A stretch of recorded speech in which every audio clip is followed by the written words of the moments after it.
Studentët vërshuan universitetet në ditën e parë të fillimit të vitit të ri akademik. Ndryshe nga të tjerët, brusoshët që tashmë nisën një kapitull të ri, shprehnin emocione dhe gëzim, pavarësisht që akoma nuk ishin njoftuar me programet edhe ambientet. Thanë se janë të gatshëm të përballen me sfida të reja. Очекуваме нови знаења, дружења и така малку сме возбудени, збунети и не знам, чекаме само да почнеме. Психички се подготвуваме.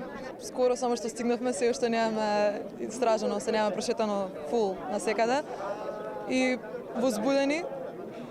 Чекаме прво да видиме се што треба, па како кратко кажано да отприлика.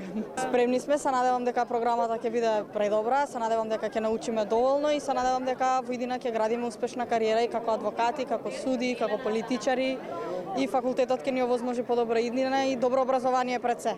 Ministri i Arsimit Vesna Janevska tha se këtë vit numri më i madh i studentëve qëndruan për studime në vend dhe nuk u larguan jashtë vendit. Me kënaqësinë më të madhe mund të them se jemi shumë të lumtur që këtë vit studentët vendosën të qëndrojnë në Maqedoni. U regjistruan në numër më të madh dhe bashkë me ne në të ardhmen do të ndërtojmë që të jetë më e mirë dhe më e begatë. Sipas dikasterit të arsimit, në 6 universitetet publike janë regjistruar 10.000 student, 5.100 student janë regjistruar në Universitetin Shën Kirili dhe Metodi, 300 më shumë se vitin e kaluar akademik.